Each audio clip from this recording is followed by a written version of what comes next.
You know, we're dying for material before the draft when we're talking about a Jameson Williams trade proposal rumor.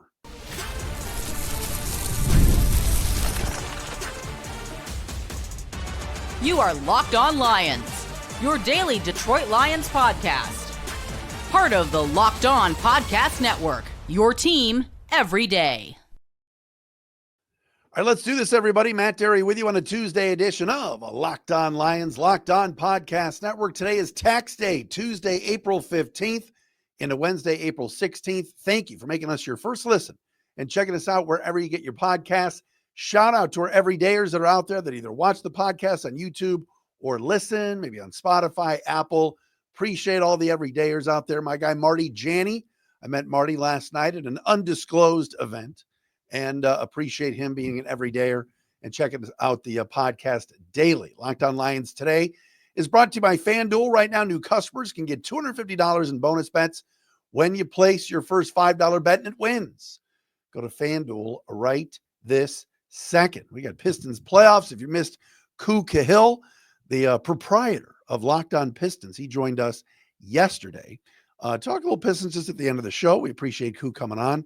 Tomorrow, the legendary and Locked On alum and now Pro Football Focus draft guru Trevor Sikkema is going to join us tomorrow. Full show with Trev, excuse me, tomorrow to talk some draft with him and get his thoughts on what the Lions could be doing at number 28. We will do all of that coming up tomorrow.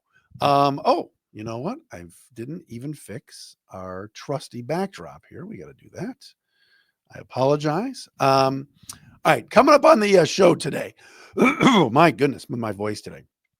I read something at A to Z Sports. I read everything. Pride of Detroit, Lions Wire, Free Debt News, Oakland Press, Paula Pash, M Live, all of them.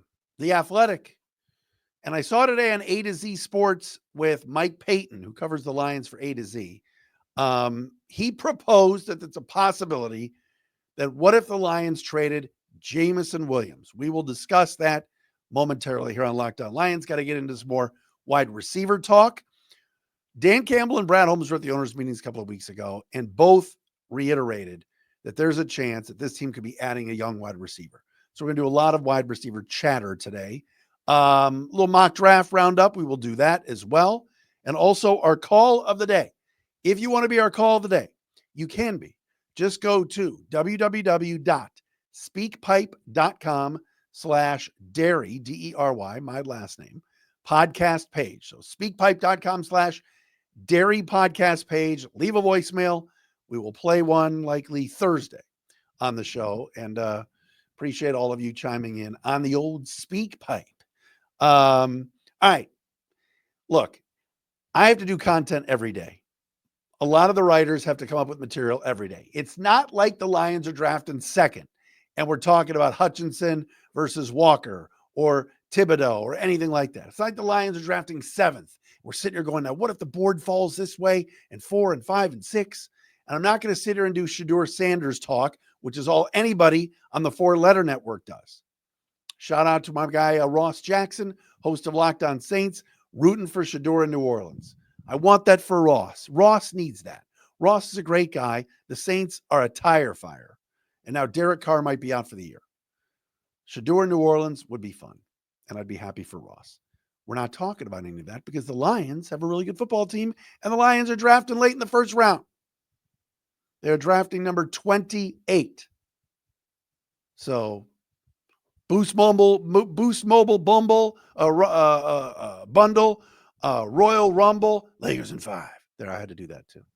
The Shannon Sharp video is all over TikTok and Instagram with Lakers in 5. Just are in my head. That Oklahoma City Thunder, Boost Mobile Bundle, WWE Royal Rumble, Lakers in 5. It's been my brain for 3 days. All right, let's focus. Locked On Lions. It's a Lions podcast. Focus, Matt. Focus. Anyway, let's start with what I was saying before. Mike Payton at A to Z Sports decided to put it out there. And I like Mike. He's a good writer. I think Mike was at Pride of Detroit at one point. But A to Z Sports.com, the big headline Don't be shocked if the Lions trade Jameson Williams during the 2025 NFL draft, why and what they could get. Let me start with this. And we're going to talk about wide receivers. And we're going to talk about the Lions' approach to wide receivers in a second. But why don't we also do it now to say that the Lions have made it a point to announce they want to add another receiver. They want to get younger at receiver. I don't think they're trading Jameson Williams. And this is coming from the guy that all of you online think is a Jameson Williams hater. I'm not a Jameson Williams hater. I was tough on him last year when he was screwing around. But regardless, he's a heck of a talent. And if the Lions want to get to the Super Bowl, trading Jameson Williams is not the idea. Is he in their future past the 2026 season? No, he's not. And Mike brings it up in his piece, and we've been talking about it on this very show. The Lions cannot pay everybody. They've got to re-sign Aiden Hutchinson, which they'll do. They've got to bring back Kirby Joseph. They need to get long-term deals done with Amik Robertson, Brian Branch, Sam Laporta, Jahmyr Gibbs. I mean, the Lions have a lot of young players, and eventually their contracts are going to come up. And Jameson Williams is another young player whom they've got to pick up his fifth-year option by May 1st, which I think they'll do. But the idea that they'll trade him at the draft is not far-fetched by Mike, but I don't think it's happening.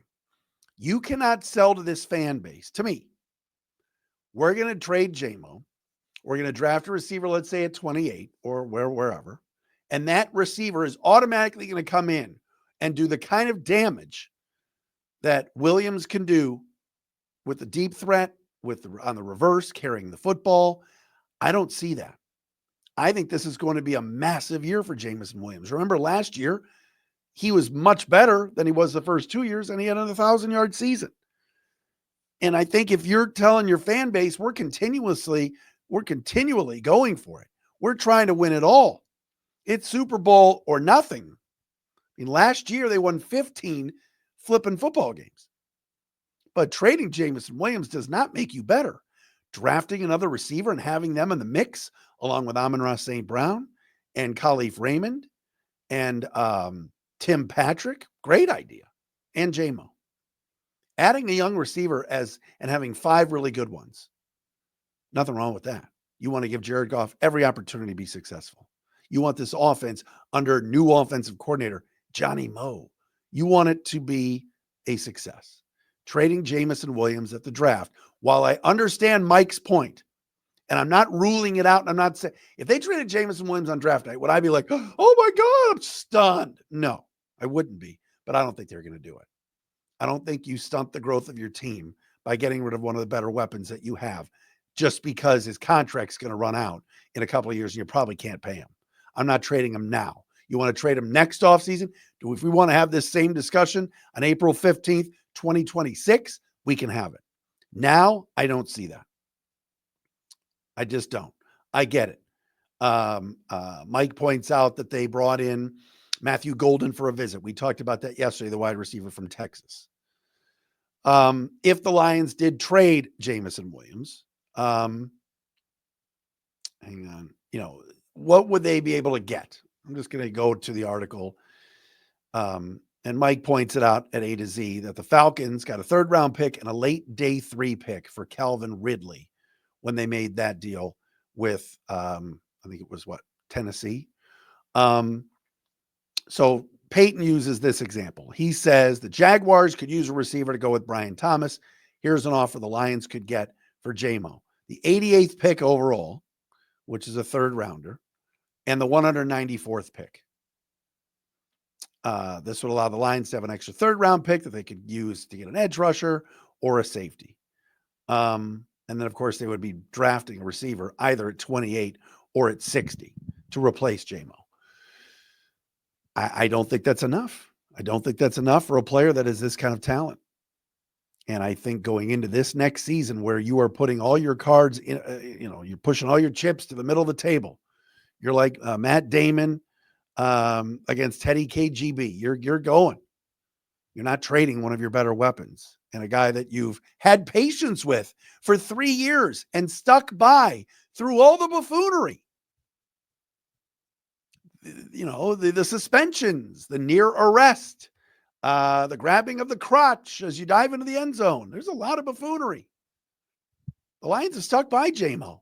And if he's grown up this year and matures even more and has a huge year, then you look up and you go, all right, we got his 5th-year option, but maybe we make that deal if a guy that we draft, Matthew Golden, Emeka Egbuka, a 2nd-round receiver, whomever, if that kid blossoms, then you do that.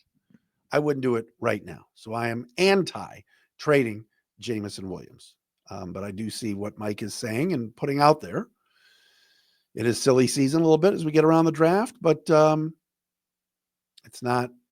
it would not be a stunner. How about that? But I don't think they're doing that.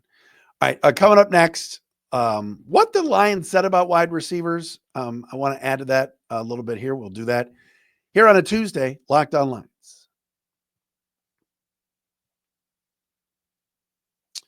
Hi, folks. We're brought to you by Monarch Money. Ever check your bank account and wonder, where did all my cash go? Between dining out, online shopping, and entertainment, it's easy to lose track. That's where Monarch Money comes in.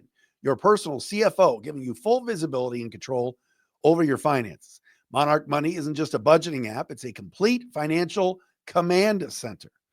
You can track all of your accounts, investments, and spending all in one place.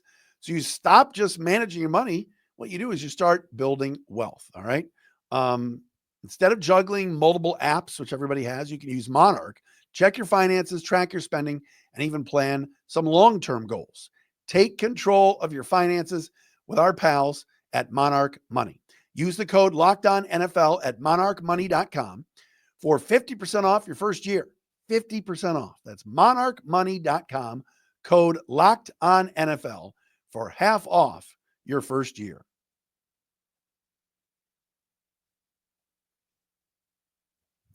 Trevor Sikkema, draft expert and guru from PFF, Pro Football Focus, will join us tomorrow on this very podcast here on Locked On Lions. Matt Derry with you. It is a Tuesday edition. Hope everybody is doing well, feeling good. Weather was freezing today, but hey, we are back and we are doing the business here on a Tuesday edition of Locked On Lions. We're going to have John Macaroon on next week, working on Dane Brugler, hopefully. We'll get into all of that draft stuff. And then the next Thursday night one of the draft, we'll have a late night show after Detroit drafts at 28. Or if Brad Holmes, we know he loves to move up. If Brad Holmes moves up, we will be on after the Lions make their pick. All right. What are the Lions saying about wide receiver? Why is it that here towards the end of draft season, SZN, we're hearing talk about the wide receiver position? Well, at the deadline, at the owners' meetings, we know this.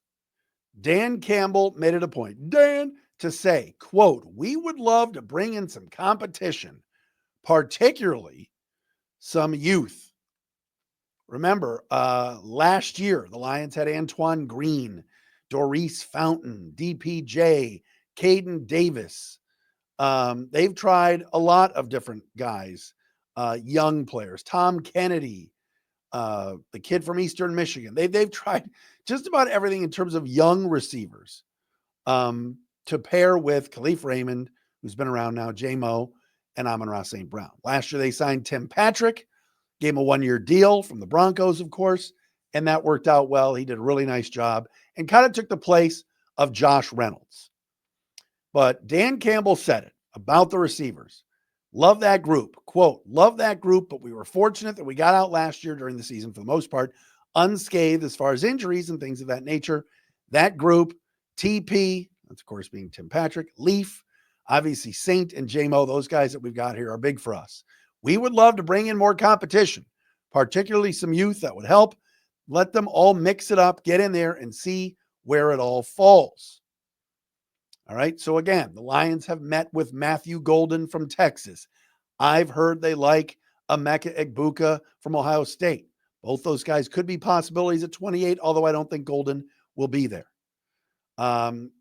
Day 2 Iowa State's Jaden Higgins is a guy that's interesting. The Stanford kid, A.O. Manor, is a good player. Torrey Holton, kid Patrick Bryant. There's a lot of options for the Lions. There's always depth at wide receiver in the draft. There's always good ones, and you can get a good one later in the draft, i.e., Amon-Ra St. Brown being drafted in the 4th round, right? There's guys that have been taking the 1st round that have been busts. There's guys that have been taking the 4th or 5th round that have been fantastic. So while I understand the Jamo scenarios and rumors, which I don't think are going to happen, I do see a scenario where the Lions feel like, look, we've got to have another young receiver. And we've trotted out a lot of different guys. Isaiah Williams, remember last year, was good in the preseason, didn't make it, was just too undersized, the kid from Illinois. Even though he was awesome in the preseason, he was kind of Mr. August. But the Lions, and Nick Baumgardner pointed this out last week on the show from The Athletic. The Lions are not good at keeping secrets. They're just not. They are very transparent. And I believe Brad Holmes is going to speak one more time before the draft. He could hold I think he's holding a press conference early next week. And he'll be asked about receiver. We're all sitting here, including me, hopeful that at either 28 or 60, they're getting an edge rusher. They have to. They've got to get an edge rusher. I also think they need a guard, another offensive lineman, before we even talking receiver. But if they feel that Matthew Golden or Egbuka or whomever is the best available player and highest on their board, and they're in the late 20s and they want Brad's going to go get his guy. It was just a couple of years ago that Brad Holmes with the 12th pick took a running back, and we were all like, what in the literal, what is going on here? So keep an eye on that. It's their own words that, that we're going by. All right. Quick mock draft roundup. All right. We do mock draft Monday. We did one yesterday, and that one had Tyler Booker going to the Lions at NFL.com. What's crazy is, as you look around different mock drafts, NBC Sports, offensive line, Donovan Jackson. 33rd team, Donovan Ezeraku, edge, Boston College. Pro Football Network, Gray Zabel, guard, North Dakota State.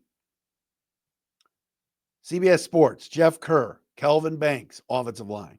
Our buddy Jeff Risdon at the Lions Wire, Derek Harmon. The list goes on and on with so many different player names for the Lions. The one guy whose name comes up more than anybody else's lately, and I saw this on the, Todd McShay mock draft at ESPN.com, is James Pierce from Tennessee. I just do not see, regardless of how many mock drafts you look at, I just don't see James Pierce going to Detroit at 28. I just don't. I think, number one, he's going to be off the board. And number two, the question about is he a good teammate or not, I think is going to scare the Lions away. I do. Donovan Ezeraku from Boston College is a guy that I think I've seen his name as much as anybody's in these mock drafts. Again, at 28, it's a total crapshoot. But Zabel is another name to keep an eye on because I think he's safe. And I think Hank Fraley knows him as well as anybody. Hank Fraley, the Lions offensive line coach, his son, Jake, is an offensive lineman at North Dakota State and played alongside Gray Zabel the last couple of years. Zabel could play center. He could play guard. He's gritty. He's tough. He's safe. So he has come up in some mocks as well. A lot of options for Detroit. And it just seems like, like I said, Booker would be awesome. I don't think he's falling to 28. Mike Green would be awesome. I don't think he's falling to 28. Shamar Stewart would be great. I don't think he's falling to 28. Ezeraku seems safe. Zabel seems safe. And you know this, if the Lions take an edge rusher at 28, I think they're going to take an O-lineman at 60 or a receiver. And if the Lions don't take an edge rusher at 28 and it's a receiver or offensive lineman, 60's got to be an edge rusher. One of those first two, I think, has got to be a position. It's a need, and I get it. Brad Holmes doesn't draft on need, but man, they got to get another guy to rush the passer in here quickly. Coming up next, let's do a call of the day and hear from one of our everydayers. We'll do that next here on a Tuesday Locked On Lions.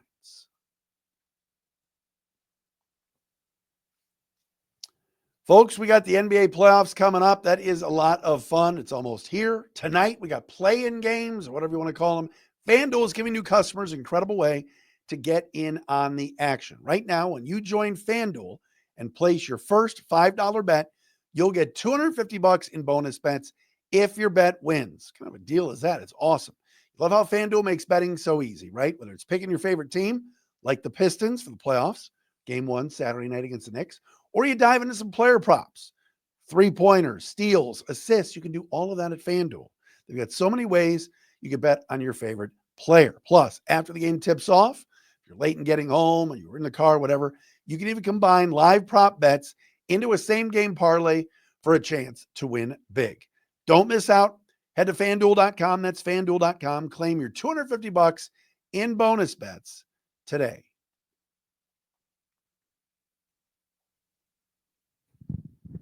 We love our audience. We love our listeners, our viewers. We appreciate all of you. We would not be here without you. And thank you so much for making us your first listen, checking us out daily here on Locked On Lions. Some of our great regulars and everydayers that are out there. Michael Spath, Joe Allen, Chris Druin, Anthony Pavicic.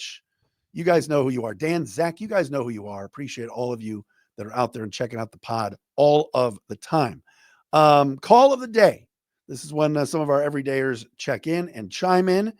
Today is Alex checking in at on our call of the day, which you can be as well at speakpipe.com/dairy podcast page. Here is Alex. Hey, Matt, this is Alex from Sparta, Michigan, longtime everydayer. I wanted to touch base with you on this upcoming draft. Obviously, with the Lions losing a couple of pretty big guys with Kevin Zeitler and then now John Kaminsky doing this medical retirement. Going into this draft, obviously, our biggest need was obviously defense and offensive line. With Zeitler leaving in free agency, I thought that meant, we're for sure going offensive line in this draft. But now with Kaminsky losing that big depth piece, do you think that completely turns the Lions to do a 360 and switching their thought process on this upcoming draft? I just wanted to touch base with you and get your thoughts on that. Thanks, Matt. Bye. All right, Alex, thank you very much. One of our everydayers chiming in. See, I don't think, Alex, and a great question, that the Lions have changed their philosophy at all. I don't. Losing Kevin Zeitler, I don't think is a big surprise for them. I think that they knew kind of early on he was going to be too rich for what they were willing to pay. I don't think they've closed the door on Zadarius Smith. Zadarius Smith is still around town, hanging out with his girl Cash Doll at the Pistons games. And he's still a free agent. What if Zadarius Smith decided I'll come back to Detroit for a lot less money, and maybe the Lions appease him with that? Who knows? Lions are going to take at 28 the best available player and the best player on their board, if that's a receiver, if that's an offensive lineman, defensive lineman. I don't think just because John Kaminsky is gone, Alex, that they're going to fill his spot that way. Interesting comments made by Dan Campbell last week at the owners' meetings when he said that they're pretty, it wasn't the word stacked. What was the line he used? The D line. We're getting kind of heavy on the defensive line. That was a Brad Holmes line. They brought in Roy Lopez. They brought back Onzarike. They've got Josh Pascal back. Marcus Davenport was brought back. Aleem McNeil, they're hopeful, is healthy. So getting kind of heavy on the D line. Of course, Mekhi Wingo is coming back from injury. So I don't think they're thinking about, Alex, replacing John Kaminsky. I don't think they're going to take an interior defensive lineman. I think they would love a tweener, somebody that can play D tackle and DN, somebody that can move around, but I think it would be more of an edge. I think losing Zeitler, I do believe, knowing how Brad Holmes thinks and Dan Campbell, that offensive line for them has been their identity for the last few years. It's been a dominant group.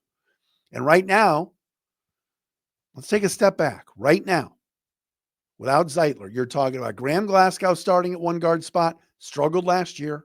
And you're talking about a 6th-round pick from last year in Christian Mahogany starting at the other spot, who has started a couple of games and did well. But is he a lock to be good?